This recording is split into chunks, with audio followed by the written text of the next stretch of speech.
صحیح بخاری حدیث نمبر 67۔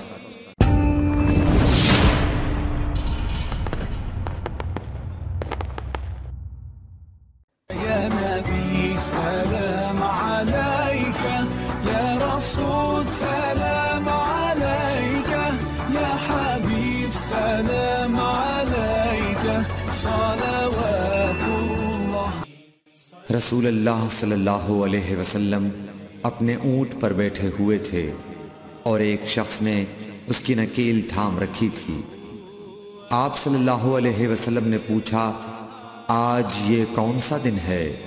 ہم خاموش رہے حتیٰ کہ ہم سمجھے کہ آج کے دن کا آپ کوئی دوسرا نام اس کے نام کے علاوہ تجویز فرمائیں گے۔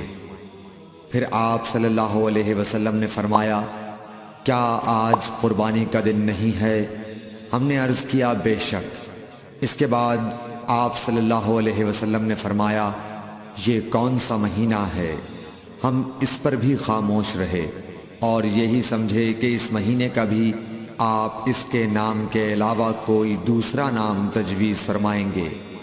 پھر آپ صلی اللہ علیہ وسلم نے فرمایا، کیا یہ ذو الحجہ کا مہینہ نہیں ہے؟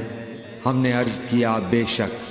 آپ صلی اللہ علیہ وسلم نے فرمایا، تو یقیناً تمہاری جانیں اور تمہارے مال اور تمہاری آبرو تمہارے درمیان اسی طرح حرام ہیں جس طرح آج کے دن کی حرمت تمہارے اس مہینے اور اس شہر میں ہے۔